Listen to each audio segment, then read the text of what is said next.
from home again. You're home, I'm home, we're all home. Well, not everybody's home, and we are grateful for those people who are taking care of things. But we're trying to take care of things here. Everybody's being a helper in this world. Mr. Rogers would be proud of us. So rest in peace, Mr. Rogers.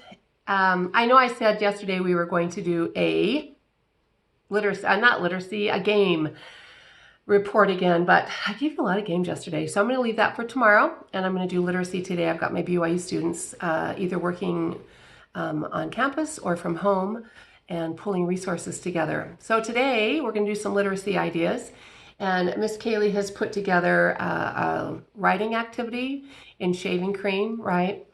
She talks about using them on a cookie sheet or just like a counter, a table. I know some of us are a little bit nervous about making a mess at home, and so we kind of take that in consideration at school as well. And so one of the things that we do is put garbage bags down and cover the table or the counter, whatever we're using with garbage bags. And then we have trays from like cafeterias that we can use for sensory activities like this, but you can also use cookie sheets. Those are pretty easy to use, and just put it on top of the tablecloth or the garbage bag or whatever you're using. And it makes for easy cleanup, right? Throw it in the garbage, throw it in the washer, and we're not always having to say, be careful, don't do that, right? Because part of their life is experiencing things in that context, right? So we want to provide those sensory type activities for them, not just at school, but if we can figure out how to do it at home so that it's not such a big cleanup for us, we might be more apt to do that. So they can write their names, their first name, their last name. While they're all quarantined at home with their siblings, they can write their siblings' names, grandma's name, mom and dad's name, whatever you're living, whoever you're living with, right?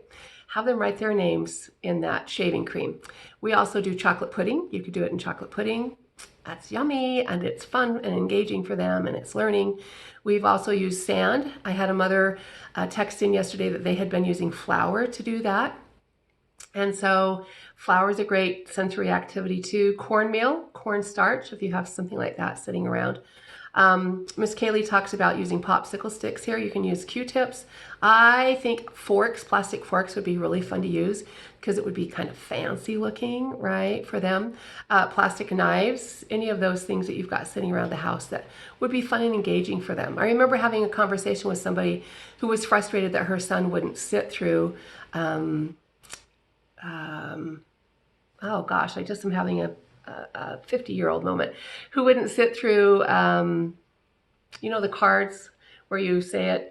What are those things called? Anyway, you guys are dealing with my life right now.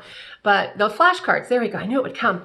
Flashcards, right? And she was frustrated at him because he wasn't sitting. And I just said, it's not necessarily their nature to sit through flashcards. I mean, that's not very exciting for us as adults, let alone for kids whose work really is their play, right?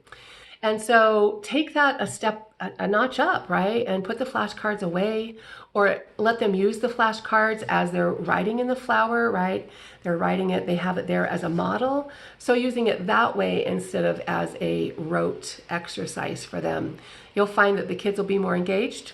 Your life will be happier because they are engaged, and you're not fighting them, right, to learn those ABCs or 1, 2, 3s, whatever it may be. So have fun with literacy. If it's warm enough, go outside and do it in the dirt, do it in the sand, right? You can write those things with those implements as well. So go literacy, and we'll see you tomorrow.